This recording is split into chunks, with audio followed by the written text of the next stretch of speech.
O conceito hoje, né? Vamos ampliar o conceito, vamos entender algumas coisas que vão nos ajudar a chegarmos, cada um, né? Cada um vai chegar à sua própria resposta. Não vou julgar ninguém, cada um julga si próprio, né? Então a gente vai refletir sobre isso, tá? O objetivo da conferência é nós chegarmos a essa reflexão. Apesar de que nós, hoje, eu não vou entrar, não tem possibilidade de entrar em cada conceito que a gente vai ver. Não tem possibilidade, não temos tempo. Tá? Em outras conferências pode ser que tratemos desses assuntos de maneira mais detalhada. Se você quiser resolver o dia e tal, tá? Mas hoje a gente vai ver de uma maneira mais geral, tá bom? Então vamos lá, vamos ler alguns textos que vão nos ajudar antes da gente entrar propriamente. Nós vamos tratar. Vamos abrir primeiro em Shemot, em Êxodo 25, 8. Shemot 25, 8.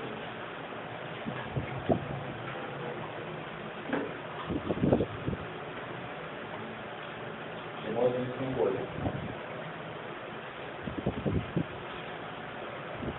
Podem participar, tá? Perguntar.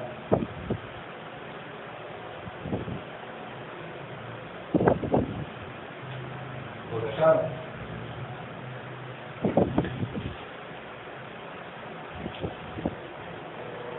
Quem pode ler? Faz-me um santuário para que eu possa habitar no meio deles. Sim. Versuli, faça para mim, Mikdash no santuário, Veshakanti Betorham, e eu habitarei no meio deles. Aqui os comentaristas percebem algo diferente aqui. O que é diferente nesse texto? O que a gente vê de diferente no que está escrito nesse texto? No santuário, mas eu habitarei no meio deles. Sim. Como é que seria que está? Habitarei no meio dele ou dela, na Mishnah, que seria um substantivo feminino, né?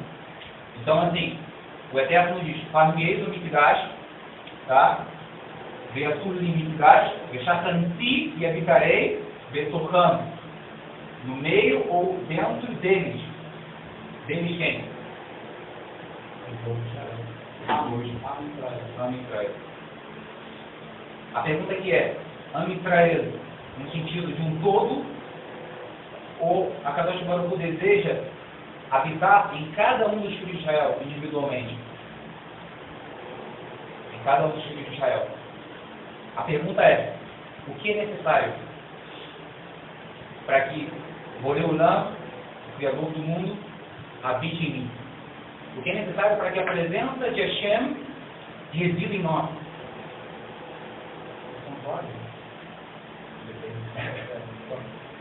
Tá? Então, hoje, eu vou seguir uma linha, tá? Não sou o dono da verdade, graças a Shalom, mas a gente vai seguir uma linha de raciocínio. Quer que eu resolva isso? Melhor? Melhor dá para chegar. Então, nós vamos trabalhar esse conceito. O que é necessário para que o Eterno habite em mim? Ou será que o Eterno habita em mim? Ou o que ele exige? Vamos lá, nós. Quando nós vamos andar com alguém, ou para que alguém ande conosco, nós temos exigências, sim ou não? Andamos com qualquer pessoa? Qualquer pessoa, para nós, no sentido da exigência que nós fazemos. Nós temos exigências. Ó, essa pessoa não pode andar comigo. Por quê? Para andar comigo tem que ser assim, assim, assim, assim. Nós colocamos exigências. Borei Olam também. Agora não. Tá? Então vamos agora para outro texto, tá? Isso antes da gente entrar. Devarim, Deuteronômio 28:10. Diz assim: Verão kol amei haaretz, e verão todos os povos da terra, que Shem Adonai Nikra Alecha, Ve'areu Mimeka. E verão todos os povos da terra que o nome Yud Rei Vav Rei é invocado sobre você. e terão medo de ti. Chega lá, pergunta. O que significa que Yud Rei Vav Rei, que o nome do Eterno será invocado sobre você? O que significa isso? Bom, há uma explicação, né, no Talmud, tratado de Beravot, que isso se refere ao seguinte: a cabeça. O nome do Eterno será invocado sobre você. Então, uma explicação. Vamos seguir por outro caminho hoje. Tá? Quando a gente fala de nome, tá? Nome em hebraico nós dizemos Shem, tá? Assim a gente diz nome em hebraico. Esse conceito, nome, em hebraico está ligado a quê? Caráter, ou essência, presença, Neshama, Shem, tá? Está ligado a Neshama. Neshama, parte espiritual, ou, vamos entender assim, parte incorpórea. Então, o Eterno diz: a casa que eu escolher para fazer habitar o meu nome. O que talvez o está querendo dizer com isso? O que o Eterno está querendo dizer com isso? Farei habitar o meu nome. Farei estar ali o que é minha presença. Ou seja, que coisa é essa tão profunda que aparentemente quando você lê, que todos os povos da terra verão que o nome do Eterno será invocado sobre você e terão medo de você? Bom, se eu olhar para você na rua, será que pronto. Então, o que acontece? Aqui está falando de todos os povos da terra. Então, que o nome, interessante que aqui não aparece o título Elohim. Aparece só o nome do Eterno de 4 letras. Chama Mesorach, o nome que hoje não é pronunciado. Então, esse nome aqui está dizendo, e todos os povos verão que o nome do Eterno, Yud Rei Vav Rei, é invocado sobre você. É o que a gente vai ver hoje. O que é preciso para que o nome do Eterno esteja sobre nós? É sabido que o Cohen Gadol, o sumo sacerdote de Israel, ele usava uma tira fixa. E o que estava escrito nessa Kadosh Lashem? Santidade ao Yud Kei Vav Kei. E aonde que estava? Tá. Vamos continuar. Outro texto. Agora nós vamos ver 2 Samuel, Shemuel Bey, capítulo 6, tá? Perikvar, Pasuk Bey, versículo 2. Capítulo 6, verso 2. 2 Samuel, Shemuel Bey. Quem achou pode ler.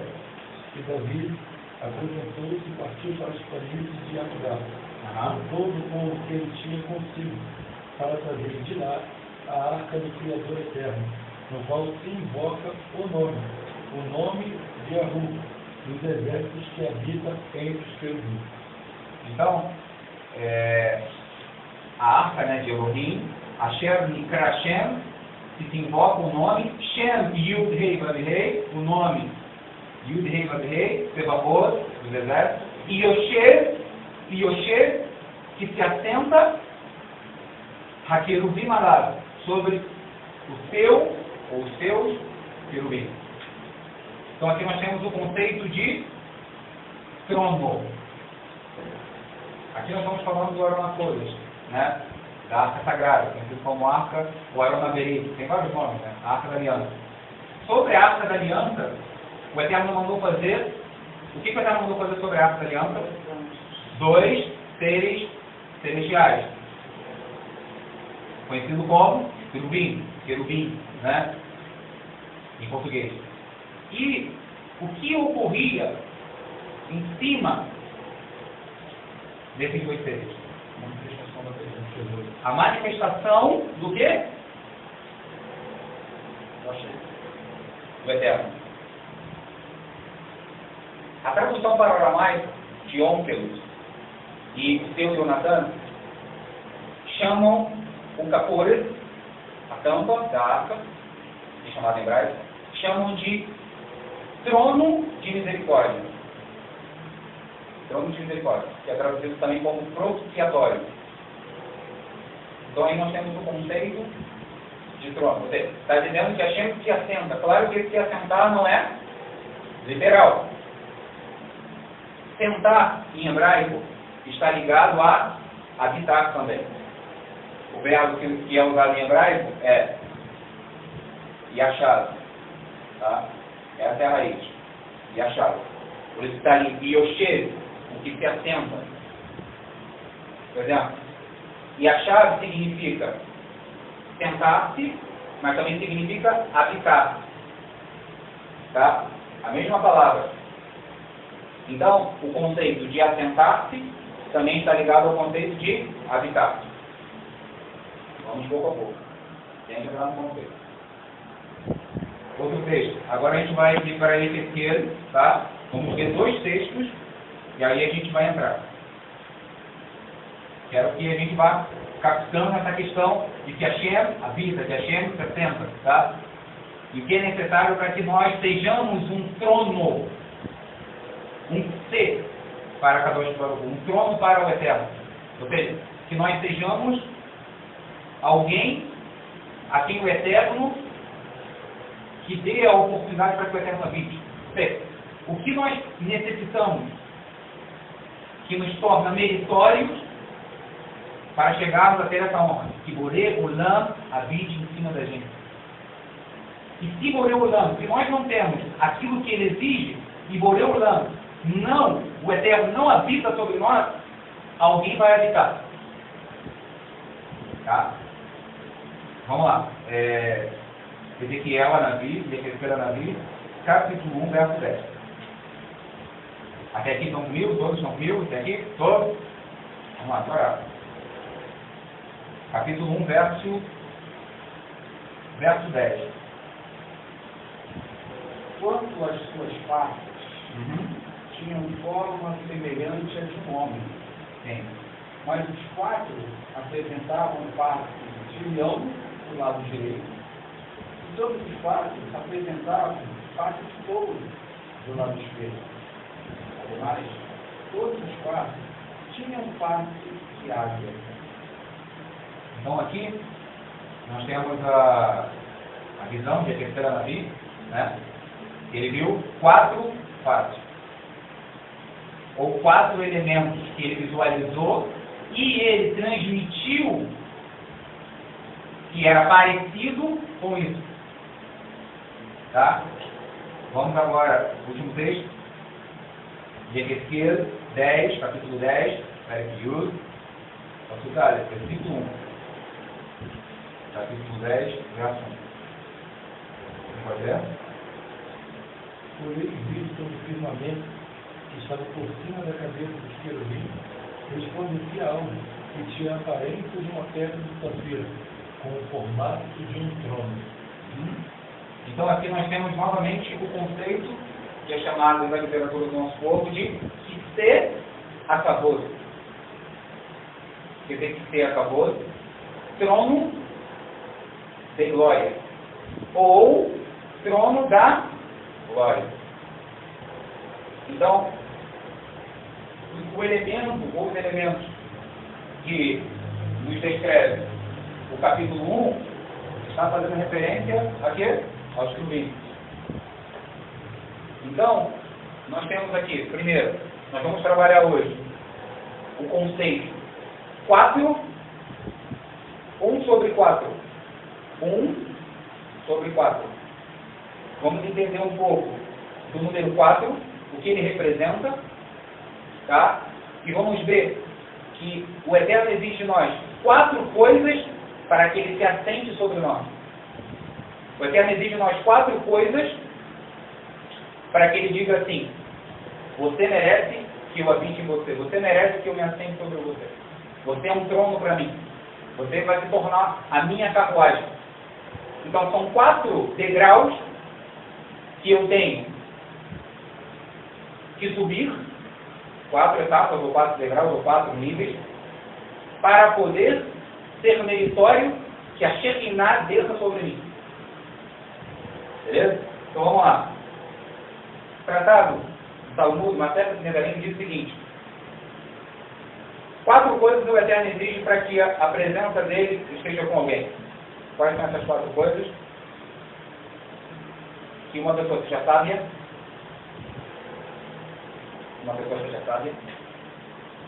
Primeira exigência. Segunda exigência, que uma pessoa seja forte. Terceira exigência, que uma pessoa seja rica. Eu falei isso, alguém mexeu, levantou, né? A gente vai entender. E 4, que uma pessoa seja humilde. São que 4 exigências. 4 exigências que traz Masechet Nedarim, tratado que trata das promessas, tá? Então aí traz 4 exigências que Borei Olam faz para que a Shekinah dele, para que a presença dele esteja sobre alguém ou habitando ele. Quando eu falar sobre, né, entendo também como habitar. Então, o que vocês acham dessas 4 exigências?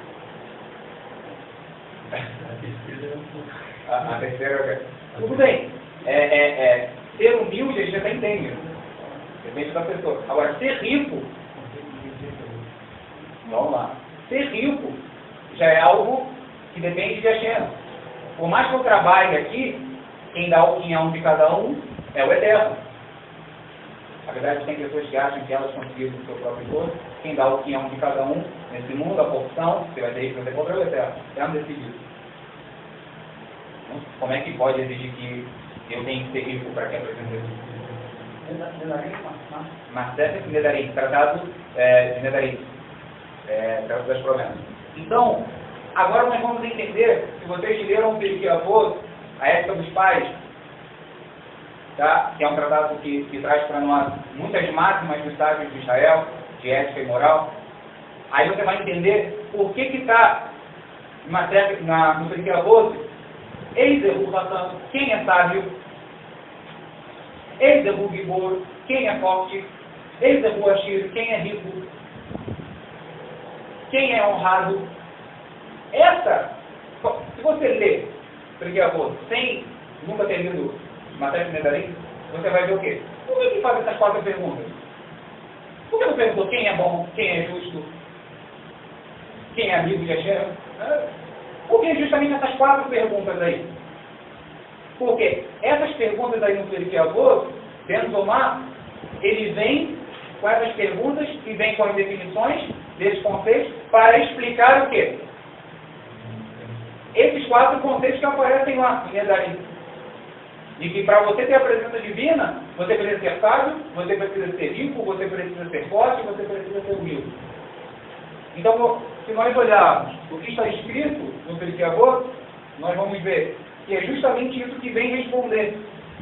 Por quê? Qual é o conceito que as pessoas têm de sábio? Se você perguntar para você o que é um sábio, o que as pessoas vão dizer? O que as pessoas entendem desse conceito? Ou qual é a definição que as pessoas têm em mente desse conceito? Que é uma pessoa que tem muito conhecimento. O que Ben Zomar diz?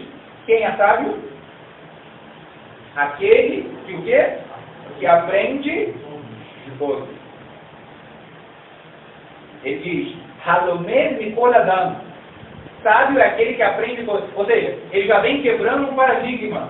Por quê? Porque o que as pessoas pensam de um sábio é alguém que já sabe tudo, ou alguém que já tem muito conhecimento e não precisa ouvir a mais ninguém. Isso é um sábio, que as pessoas muitas vezes pensam. É alguém com muito conhecimento e não precisa. As pessoas têm que ir até a hora dela, não precisa aprender de ninguém. Quem resolve disso? Não. Eles vão conceito errado de sábio. Sábio é aquele que aprende Halomed Mikol Adam, de todo o homem, ou de todo Adão. E depois a gente vai entender por que a Mishnah fala aprende de todo Adão e não de todo Ish. Porque Ish também é homem. Por que usou aí Adão e não Ish? Quem é forte para as pessoas? Que é a segunda, uma das exigências para que a Shema a presença dele. Quem é forte? O que as pessoas imaginam de uma pessoa que é forte? O que as pessoas dizem? Como que as pessoas definem esse conceito? Oi? É um guerreiro, é alguém, às vezes, que consegue derrotar muitas pessoas, né? Na mão, na briga, né? Ou que tem um porte físico, ele é forte. Tá? As pessoas baseiam a definição de forte, muitas das vezes, na parte externa. Porém, como que isso é definido por Benzomar? Eizerug puro, quem é forte verdadeiramente? Então, agora está me dando mentira. Isso, forte para as pessoas é essa pessoa que tem um porte físico, uma pessoa, de repente, que tem uma autoridade nesse mundo que mata, que vai... Esse é forte para as pessoas. Ou que uma pessoa nervosa, né, que brigou com todo mundo e bate em todo mundo, ninguém bate nada. Isso é forte. Tá? Para Benzomar, como é que ele define o conceito de quem é forte? Olha o que ele diz. Aquele que sabe vencer as suas paixões, como diz a Escritura, melhor é o homem paciente e sofredor do que o valente. E ainda melhor é o que domina o seu espírito do que o que conquista uma cidade. Olha, ele vai totalmente na contramão da definição que as pessoas têm de forte. Então, quem é forte para cada um de vocês? Claro que a definição que ele está dando aqui, para a pergunta quem é sábio, não é a definição, tá? Não é a única. A gente vai ver outra. É uma definição. Mas ele já começa aqui tentar explicar o conceito para que as pessoas não se confundam. Porque alguém pode dizer assim, eu estou incapacitado de que a presença de Borolam habite em mim, porque eu não sou sábio. Tendo ela entendimento que sabe aquele que tem muito conhecimento. Tá? Então, a definição de forte que ele dá é maravilhosa. Porque ele diz que forte é aquele que domina as suas paixões.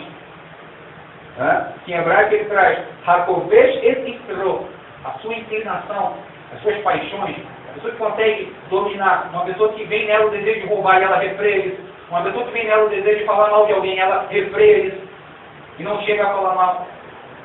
Uma pessoa que tem o desejo de pecar em alguma coisa, e cometer um adultério agora, e ela refreia isso. Isso é uma pessoa forte. Uma pessoa que no momento que agora era para ela virar a casa de cabeça para baixo, e ela controla a sua ira. Ele diz aqui, a pessoa que tem Eretz Apayim é uma inspiração longa. A pessoa que no momento que irritam ele, naquele momento ele era para ele sacudir aquela pessoa, virar a poeira e ele se controla. Isso é ser forte. Se a gente para e pensa e medita ali, a gente vai ver que de fato isso é ser forte. Porque o quanto difícil é ser isso. Tá? Então, ou seja, para que Boreolam, está começando a entender os conceitos, para que o Eterno, para que sejamos leitores, que a presença de Hashem baixe sobre nós, uma pessoa que é nervosa, vai desqualificar. Vocês sabem por que o irmão de Davi não foi escolhido rei de Israel? Shemuel Navi, o profeta Samuel, foi na casa de Ishai, e a primeira coisa que ele fez foi ver o primeiro filho de Ishai, tinha porte para rei, tinha todas as características externas para ser rei. E quem vai dar falou para ele? Não é ele. Não sabe por que ele não foi escolhido? O Eterno falou, ele é uma pessoa irada. É uma pessoa que irrita muito fácil. Não tem Eretz Apayim. Um rei que não tem paciência, qualquer pessoa passou, uma pessoa não ouviu, não se esforçou, corta a cabeça. Uma pessoa que não tem Eretz Apayim, ela é impulsiva. E aí depois, caramba, ele não tinha me visto, já cortou a cabeça. A pessoa que é irada, ela vive se arrependendo. Falou o que não era para falar, quebrou o que não era para quebrar, teve que quebra coisas que falou que é dele mesmo. E aí ele vai, agora ele mesmo tem que ficar. Vive se arrependendo. Então, é uma característica que eu não digo que é fácil. Por isso, é uma das exigências que Hashem diz, você é irritadinho? Não espere minha presença contigo. E tem gente que é irritado e fala assim, Deus também ensina. Quem ouviu isso aqui? Quem ouviu isso aqui? Tá, mas o Eterno tira por quê? E para quem? Em que contexto? E quando a Torá fala que o Eterno tira, isso é literal? Como você deve entender isso? Como que pode, se o Eterno não faz uma exigência, como que ele pode, ele mesmo não ter o que ele exige de mim? Ser hipocrisia. O Eterno não é hipócrita. Tá? Bom? Alguém quer falar alguma coisa? Trouxe.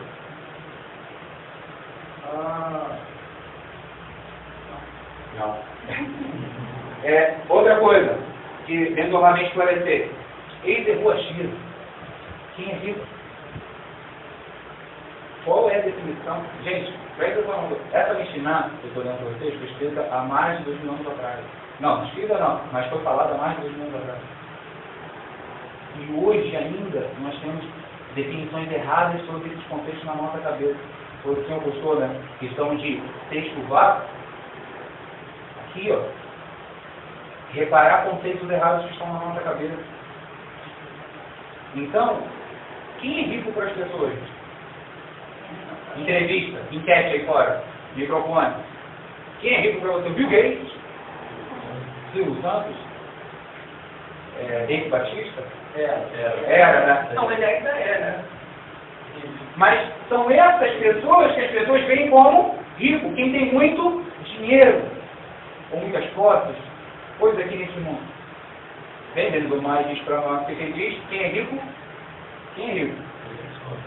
Aquele que raçameia berrelcou. O que significa raçameia berrelcou? O que está alegre, sameia em hebraico também significa satisfeito. Quem é rico, raçameia berrelcou, aquele que está satisfeito com a sua porção, ele está dizendo o quê? Que porção é essa? Aquilo que o Eterno te deu. Porque uma pessoa que não está satisfeita com o que o Eterno deu para ela, em primeiro lugar, vai estar sempre vejando os demais. Por que fulano tem aquela casa? E por que ele tem aquele carro? E por que ele tem aquele trabalho? E por que ele tem aquela esposa? E eu não. Essa pessoa, para dentro do mar, segundo a definição dele, essa pessoa é pobre. Ela não está alegre, não está satisfeita com aquilo que o Eterno deu para ela. Então, essa é uma das definições. Tá? Para quem é rico. Tem outras definições também, tá? A gente está trabalhando aqui primeiro com as definições de bem do mal. Qual é a última? Humildade. Não. Humildade. Quem é humilde para as pessoas? Ele diz, Ezeru Merubado. Quem é honrado? Quem é honrado? A honra aqui está ligada à humildade. Ele diz, honrado é aquele que não busca a sua honra, mas ele busca honrar os outros. Ele não busca favor, ele não busca honra. Ele busca o quê? Honrar os demais. Entende? Uma pessoa humilde, ela não está buscando a atenção. Ela está buscando que os outros sejam vistos, não ela. Então, uma primeira definição de uma pessoa amada. Tá? De uma pessoa humilde para dentro do mar. Então, daqui a gente já começa a entender que dentro do mar, ele vem tentar esclarecer, já começar a esclarecer o quê? Esses 4 elementos. Então, uma pessoa que é Hatam, sabe, estuda a Torá, sabedoria aqui está querendo a Torá. Ou seja, que busca aprender, vamos lá. Por que a Mishnah diz Adam? Por que a Mishnah diz Adam? Mikol Adam, que aprende, Halomé Mikol Adam, que aprende de todo Adam, e não de todo Ish, que também seria homem. Essa é a questão. Tem muitas pessoas hoje que acham assim, eu posso aprender Torá de qualquer um. Não tem problema, porque você está ensinando Torá. Vem com Hidush. Novidade. Por que a Mishnah usa Adam? Porque Adam está ligado a Adamá. Adamá, em hebraico, é solo, terra. A pessoa propícia para aprendermos Torá dela é a pessoa que é humilde. Adam. Tá? Ou seja, uma pessoa que não é Adam, ainda que ela saiba a Torá, se você aprender a Torá dela, essa Torá vai vir religiosa. Vamos lá. A água. Todos nós, quando vamos beber água, olhamos o recipiente, sim ou não? Ninguém diz assim, não interessa o recipiente que você me dê. Você pode pegar uma lata enferrujada em qualquer lugar e me dar água. Ninguém faz isso. Mas continua sendo água. Sim, mas à medida que ela passou por um recipiente sujo, nós já não queremos beber. Por quê? Porque junto com essa água vem também o quê? Sujeira. Por isso a Mishnah diz, aquele que aprende todo Adão, de toda pessoa que é humilde. Quer aprender a Torá? Busca uma pessoa humilde. E quem é essa pessoa humilde? Já começou a ver pessoas que não buscam honra para si. E não estão buscando a atenção. As pessoas a vejam, mas estão buscando o quê? Levar as pessoas a Kadosh Baruch Hu, ao Mashiach. Se vocês prestarem atenção, Shaul, Paulo, ele era rabino, sim ou não? Em qual das cartas dele ele diz, eu sou rabino? E a maioria ele se descreve como Eved Shel Mashiach, servo do Mashiach. O que ele está querendo dizer? Aqui não sou eu o estandarte, Mashiach, que auto-formulou. Tá? Então vamos lá, esse é o conceito. Posso dar uma citação de Shalom Arush? Pode? A Torá, Só explica quem é Shalom Arush. Shalom Arush é um rabino do segmento do deserto, que tem ajudado muitas pessoas com fortalecimento da emuná, da fidelidade, as pessoas. Ele tem trazido um conceito, inclusive a gente está falando aqui, tem ajudado muitas pessoas a ver vários problemas visuais, internos, emocionais, econômicos, mentais. Em palavras simples, práticas, ele diz o seguinte, baseado nisso que o Guilherme está compartilhando. A Torá leva a emuná somente quando é adquirida para que possamos cumprir a vontade de Hashem e não para ganho pessoal. Os místicos da Merkabah, Que está dentro do conceito também de...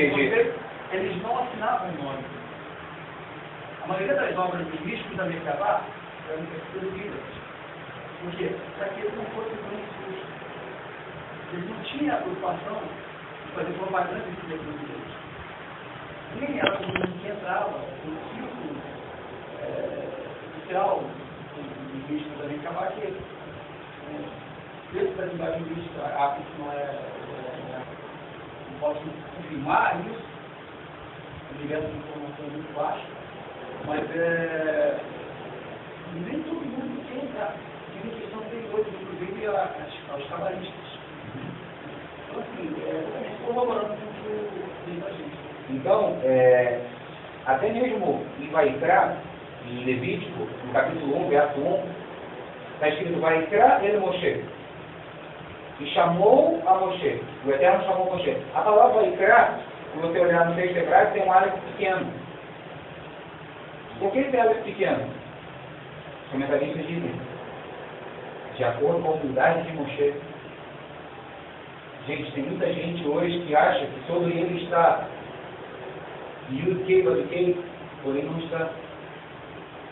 Não podemos nos enganar. Todos os conversas que eu estou fazendo é para nos levar a reflexões profundas sobre nós mesmos e para que a gente não se engane. Tá? Se alguém tenta fazer alguma coisa, não do nada. Sim. Saúde, tem que ser tão esquecido, né? Então, vamos lá. Então agora vamos ampliar o conceito. Então deu para entender qual é o nosso objetivo? O objetivo de cada israelita, de cada filho de Israel, é ter um trono para a Kadosh Baruch Hu, para o Yud Rei Vav Rei. Temos o Yud Rei Vav Rei habitando em cima de nós, habitando dentro de nós. Vamos ampliar agora o conceito, vamos ver esse conceito de 1/4, várias vezes dentro do conceito da criação. Tá? Vamos lá. Então vamos primeiro ver o que viu, tá? De Ezequiel. Ele viu Ariê, leão, né? Shor, boi, mas o que? Nesher, águia, e viu mais o que? Adão, homem. Vamos seguir homem.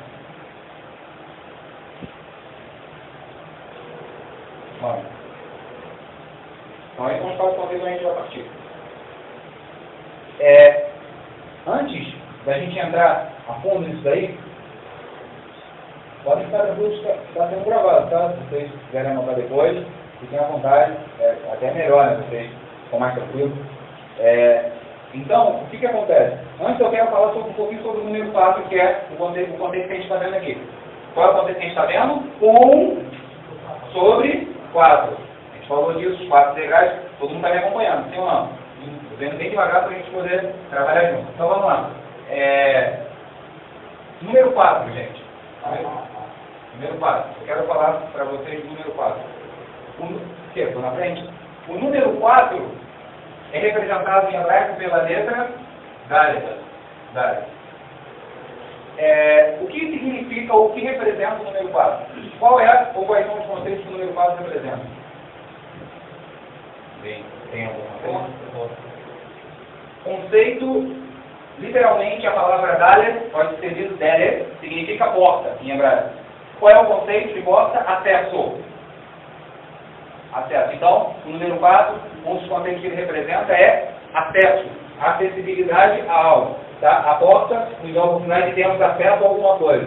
Tá? Então, o primeiro conceito que o número 4 representa é acesso. Outro conceito que o número 4 representa é o quê? Totalidade. Totalidade. Várias vezes aparece o quê? Me'arba kanfor kol haaretz. Dos 4 cantos de toda a terra. O que significa essa expressão? Toda a terra. Totalidade da terra. Tá? Então o número 4 também representa o conceito de totalidade. Acesso e totalidade. Interessante, tá? Que também representa o conceito de raiz, base, número 4. Quantas pontas tinha o IP, o altar? A base dele? 4. Quantos cadeados? 4. Presta atenção. O que nós estamos estudando aqui? Nós vimos que são feitas quantas exigências? 4. No nível geral, né? Quem é o filho de Jacob? Quem é o quarto filho de Jacob? Yehudá. Yehudá. Ele é o quarto filho. Dentro do nome Yehudá, você tem a letra Dalet. E tirando a letra Dalet, você tem Yud, Rei, Vav, Rei. Eu necessito do Dalet, do 4, os 4 elementos que a gente está falando, para ter acesso ao Yud, Rei, Vav, Rei. Todo mundo está comigo? E não é para ter o quarto filho, né? Então vamos lá, pouco a pouco. Aí só. Mashiach falou, Ani Adeles, eu sou a. O que Mashiach estava se referindo? Eu sou alguém, na interpretação, reduz. Novidade. Pode ser que você escolhe de mim. Uma interpretação particular. Pode ser que Mashiach está dizendo o quê? Eu sou alguém que alcançou os 4 itens e tem acesso ao exército. Cabe aí, cada um, tá? Humilde interpretação. Vamos lá. Então deu para entender quais são os conceitos que o 4 representa? Falem aí para mim para ver se vocês estão me acompanhando. Quais são os conceitos que o 4 representa? A gente precisa saber isso. Totalidade e acesso. Totalidade e acesso. E base também, aí. Tá? Base. Por isso que a base é o que dá a possibilidade, tá? Por isso 4 elementos. Então vamos lá. Primeira coisa, vamos iniciar. Vamos ver agora a amplitude desse conceito. E se der tempo a gente volta um pouquinho nos 4 elementos de uma maneira mais trazer outras definições, se der tempo. Antes de que o Eterno criasse todas as coisas, antes de tudo, antes de Bereshit, antes da criação, o que havia? Não, antes de tudo, antes de Boreu criar tudo. Antes de Bereshit. Antes de Bereshit parar Elohim, ele vai chamar de Beitar. Hashem, existia o Eterno.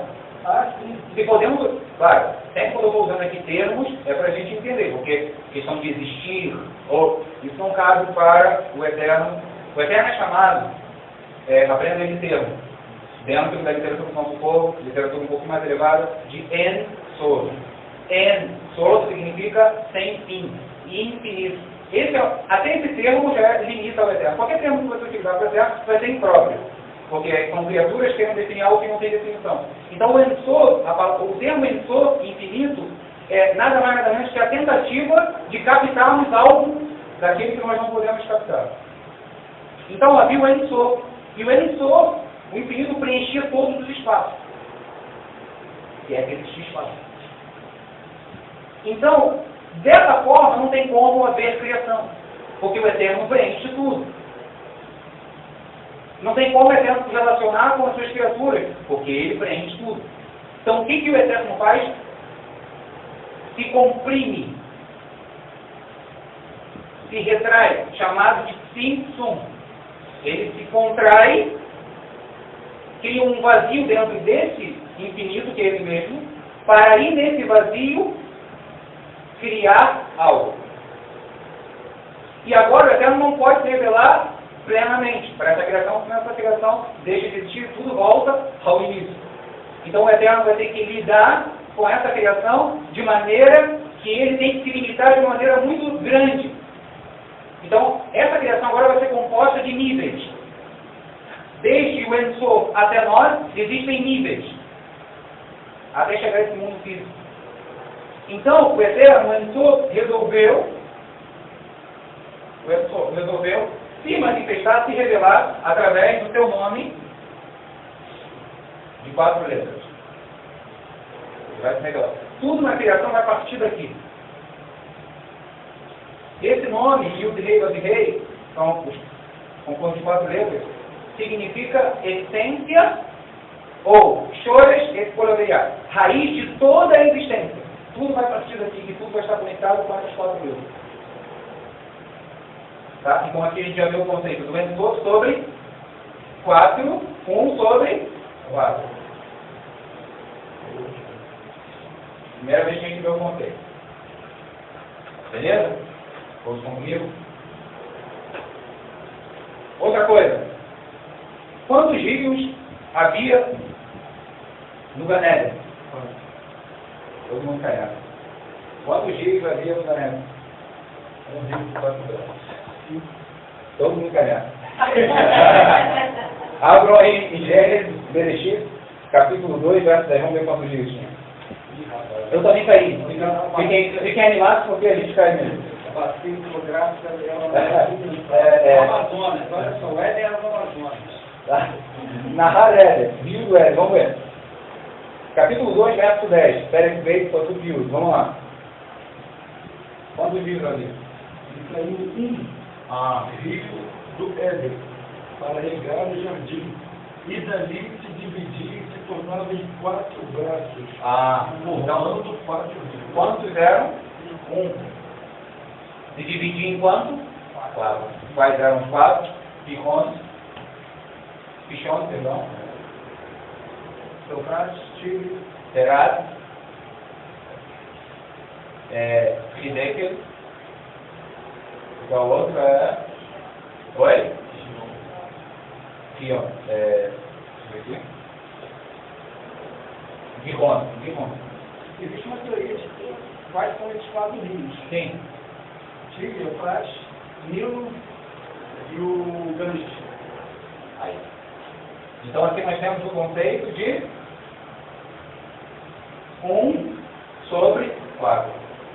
Um rio saía na Hareda e se dividia em 4, Roshim, Pishon, Terat, Eufrates, né? Hidekel, que é o Tigre, né? E o Gihon. Aí hoje deu aí a teoria do que ele representa. Oi? Não, depois vocês podem colocar, né, os respectivos significados. Tá? Então aí a gente também vê esse mesmo conceito. O Eterno criou 5 mundos. Quando eu falo 5 mundos, são 5 níveis de criação. Em Hebreu está escrito: pela sua palavra criou os mundos. Os mundos. Isso está insinuado na Torá, primeiro versículo. Bereshit bara Elohim et Hashamayim. O que é Shamayim aí? Não é céus. Tá? Shamayim significa aí referência dos mundos espirituais. Va'aretz. Tá? E esse mundo físico. Tá? Então, quais são esses 5 mundos? Desde cima para baixo. Primeiro mundo, Adão Calimon.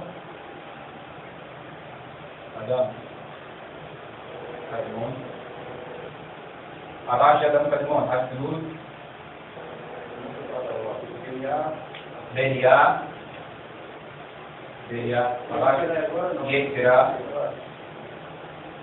Yetzirá, e abaixo, nosso mundo, Asiá. Tá? Então nós temos aqui Adão Calimon em cima, que é o mundo mais próximo do Ein Sof, nível da criação mais próximo do Criador, tá? Da essência do Criador. Abaixo, o absoluto.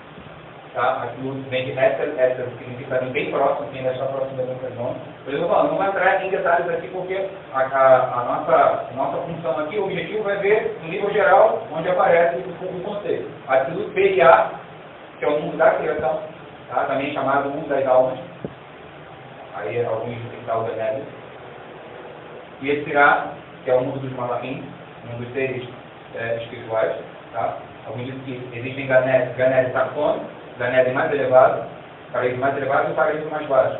Tá? E esse Sirá. E a Sia, que é o nosso mundo. Tá? Quando eu falo nosso mundo, eu falo todo esse sistema. Tá?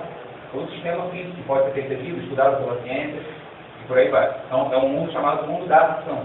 É onde nós estamos. É o nível mais baixo da criação. Dentro dos níveis aqui que nós estamos vendo, na criação funciona assim. O que está embaixo recebe do de cima. O que está em cima recebe do de cima. E assim vai até chegar lá em topo. No final, o Enso alimenta todos. Porém, quanto mais próximo do Enso, maior é a capacidade de receber. Quando vai descendo, menor se torna a capacidade de recepção. Então, eu sou maior, sou mais próximo. Recebo, filtro o que eu recebi, porque o que está abaixo de mim é menor do que eu. Transmito o que está abaixo de mim, filtra também, para que o que está abaixo dele possa receber também, e assim vai chegando. Quando chega no nosso mundo, já quase não tem mais luz. E o que parou para mim foi a massa do. Tá? Ou seja, esse mundo é chamado de mundo o quê? Da escuridão. Por quê? Porque a luz divina já chega aqui muito filtrada. Por isso é chamado Lama Rocha. Por que tem que ser assim? Senão a gente não tem livre-arbítrio. Se o homem enxerga ou tem uma percepção muito forte da presença divina, ele perde o seu livre-arbítrio. Ele está enxergando, mas não existe. Que mérito agora você tem de crer que ele existe? De obedecê-lo? Não tem mérito. Então, a gente sai daqui e vem para cá. E depois retorna de novo. Aí vai ser julgado. Tá? Então, aqui está o conceito. Existem 4 níveis na criação, de baixo para cima. Domínio, que é o mineral. Domínio, mineral. Acima do mineral, someia. Someia é o vegetal. Vegetal. Em cima do vegetal, Rai. Rai é o nível animal. Animal. E verdadeiro, que é o nível humano. E em cima disso tudo está o chefe. Então nós temos o nível mais baixo, que é o mineral. O mineral ele já não recebe quase nenhuma energia, ele não desenvolve.